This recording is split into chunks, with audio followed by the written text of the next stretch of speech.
Yo guys, what up? Welcome back to the channel. It's been quite a while for you both folks, but today we have a roadmap to platinum for Tales of Arise. So some info before you guys get into it. There are going to be two helpful tips that I'm going to tell you guys ahead of time. Also, if you guys want to know roughly what the platinum time is for this game, it took me roughly 30 hours to beat the game and roughly 50 hours to get the platinum. You're looking probably for a platinum rate around 60 to 50 hours roughly for that. So let's get into it then, folks. There are going to be two trophies that you're going to kind of want to look out for ahead of time and want to prep for it ahead of time. And we're going to get to those first before anything. First one is the ceaseless chatterbox. This is for viewing for 300 skits in the game. There are 320 skits in the game, and if you do everything with the trophy list that you need to do, you will encounter them. So please make sure to interact with the skits. Make sure you listen to them. You can even skip them, but make sure you actually engage in the dialogue. If you do not, by chance, do the skits, you can still go back to the campfire and unlock the skits that way and just review them and do it like that. But once again, you're gonna have to go through all of them again if you just keep skipping them. So make sure you do that while you have the chance. Also, the one you should also be working forward to is the ones over here. So these are, it will be in combined with Wall Smasher. This is forge strong bonds with all party members of your team. So you need to do this with all 5 party members of your team. Of course, this doesn't include Alfin, because once again, Alfin is the main character and you're trying to form the bonds. So when you forge a maximum bond with those characters, they unlock their second mystic art in the game. Alfin's is automatically unlocked through story progression. So, in order to do this, you basically need to wait in-game hours. Every hour in-game, it resets interaction at the campfire that you can have with the character. And you need to do them, I don't remember, I believe it's like 5 times with each character in order to get the trophy. So once again, every time you do a heal, you definitely do it at a campfire. Don't do it at an inn. Make sure you do it at a campfire. Then once again, it's on a cooldown. It's 1 hour. It's 1 per hour you're allowed to have. So make sure you work toward that. I believe you don't unlock the ability to do that till probably I believe the third lord into the game. I'm not 100% sure, but make sure once again, once you start seeing those interact bubbles next to them, then you can do it. So you're going to need to talk to them and see their skits. Alrighty, folks, with those out of the way, we're going to be making our way through the trophy guide, and this is very self-explanatory. You do not need to be on any certain difficulty. There's only one playthrough for this required. You can play on the easiest mode if you want to. There is no hindrance or no restrictions. But make sure if you're going to buy DLC for the game, do not interact with the DLC stuff. There are certain DLC skill trees in the game, which I will show you right here. If you have DLC in the game, it will be in this top corner and it will show this. Do not interact with this unless you really want to, because this does mess around with what you can and can't do with the trophies. The trophies essentially will not count if you use DLC stuff. So they did try to counteract some essentially pay to progress stuff as early as possible. So make sure you need to be very careful what you do. Else you will need to grind additionally. So these are your story quest missions, very self-explanatory. You're going to get them once you play the game and you do it. So you will, once again, if you want to get a platinum, you're going to have to play the game. First up is clear your first subquest and problem solver. Essentially, you're going to need to do all the subquests in the game. They're all marked on the map. There's nothing real too special about any subquest. The hardest will be, where is it? I'll show you which one. This is probably going to be the hardest one in the game. Putting the past in its place. This is near end game. All bosses for this, you will be essentially asked by a scientist to say, hey, do you want to do something for your past?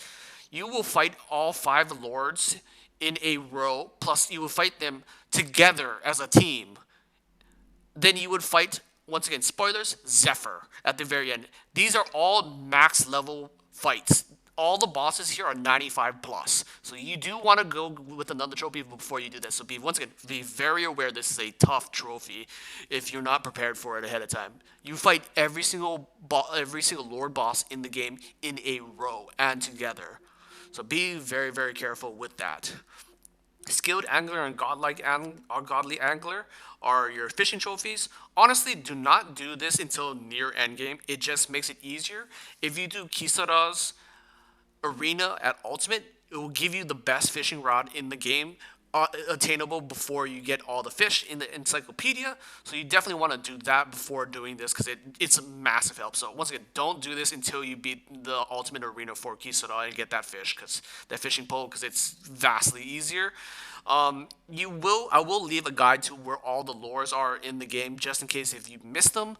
But the fishing spots are pretty self-explanatory. There's probably one that you will not naturally come occur, and it will be pretty easy to find out. And I'll leave the guides, once again, I'll leave any guide that I feel is useful down below for you guys as well too, in the description. So once again, make sure you do that.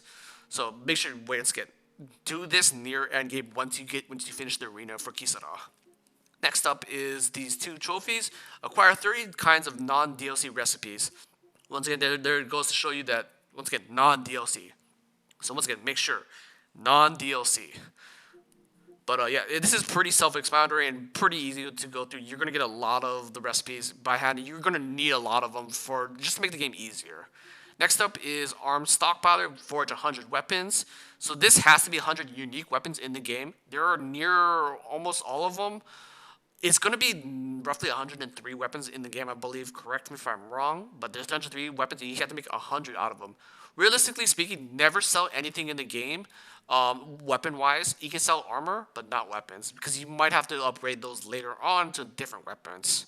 So this is, once again, pretty self-explanatory and pretty easy. You're just might have to farm out some materials near some of the higher end stuff. Jeweler, craft 30 accessories. You can craft whatever you want.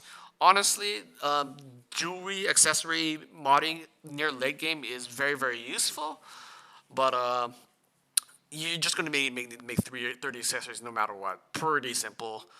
You're probably going to make way more than this, to be quite honest with you. Alrighty, these are your DLC titles, and the titles, what they mean are, come over here, are these things. So you're going to need to upgrade every single one of them. Once again, if you unlock the DLC ones, these do not count towards the trophy. You'll get these over time. SP will be given to you by doing missions, fighting monsters, whatever in the game is for battling and doing missions. So you'll get that, once again, over time. So I wouldn't worry too much. Once again, unless you invest heavily into DLC titles, then you're going to have to grind for it. Once again, be very aware of that. 100 hit combo, you're probably going to do this over some point in the game. Don't have to worry.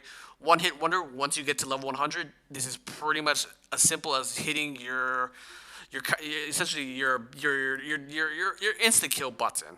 Your instant kill button will definitely hit over 100k by then.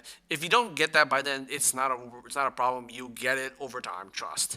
Diligent counterattacker. One of the basics to the game is counterattacking and waiting and then counterattacking. Honestly, very, very easy as well too.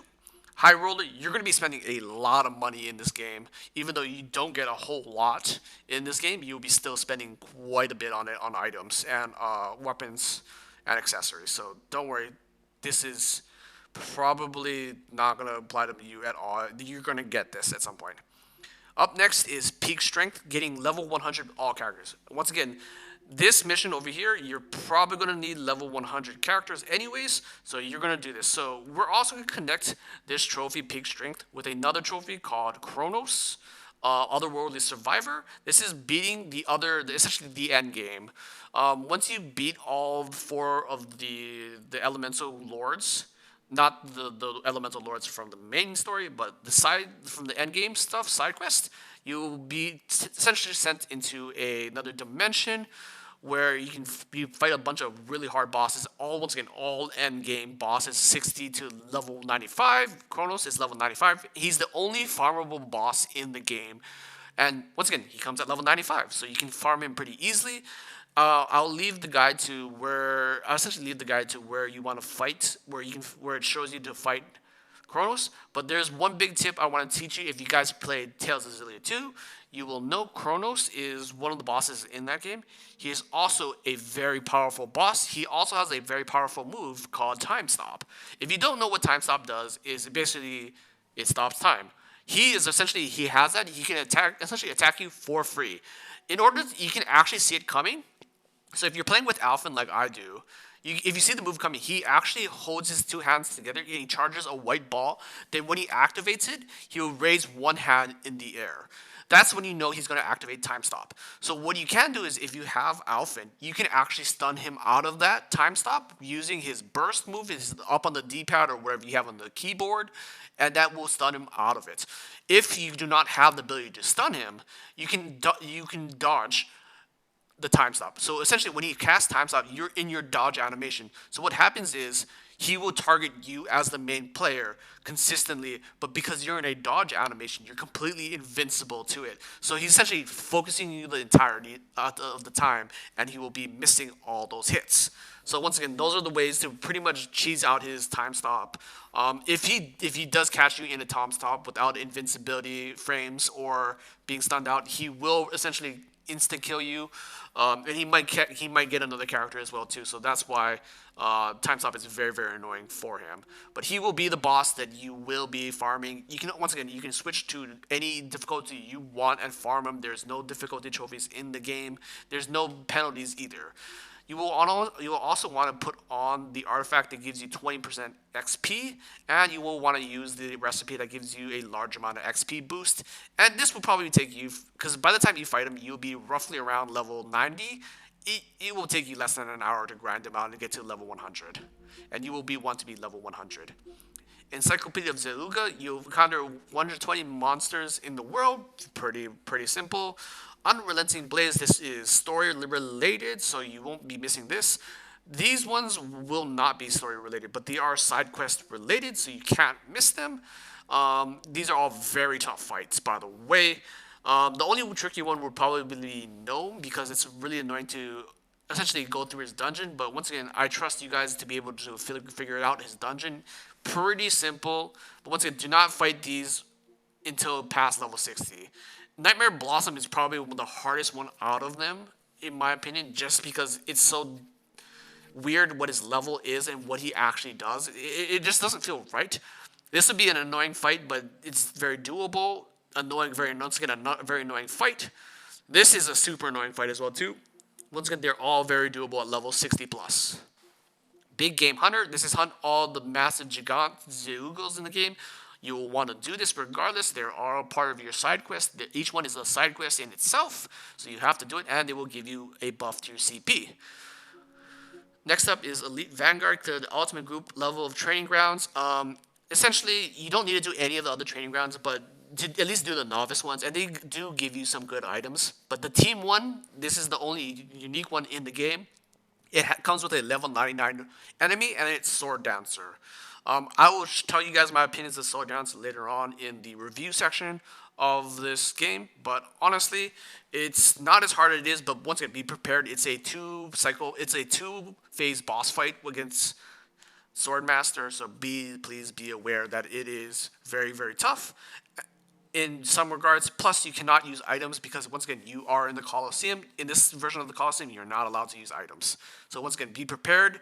Use Rin, Shion, and Dolheim. Those are the best units to go in with because Rin does a lot of damage, and the other two will heal you consistently. All right, Vigilante, obtain your first non-DLC artifact, and this Curious Hobbyist, obtain 20 non-DLC artifacts. Artifacts are your new game plus bonuses, so you'll get this over time. If you do once again, you do all the subquests, you get these over time. It's not that hard to figure out, honestly speaking. You probably won't miss anything. But once again, these are your new game plus bonuses. Novice Rancher and Veteran Rancher. Once again, you'll probably be interacting with this anyway, so just keep up with the farm. It's probably just there. Owl Spotter and Owl Scouter, very very easy because you have Hoodle in the game. He will essentially tell you if there's an owl within the area. But if you want to know exactly where all the owls are, I'll leave a guide down to where I'll find them. Alrighty, folks, that is your no nonsense roadmap to platinum for the game. Honestly, pretty simple. Honestly, there hasn't been anything too difficult. Once again, once you hit level 100, I don't think there's too many things that will stop most of you from obtaining it. It just, once again, takes time, like all the Tales trophies. This one probably is the easiest one. Then it has been for quite a while because there's no real excessive grinding. for the trophies as well. So honestly, very, very easy compared to most of them. So with that, take care. Peace out, folks.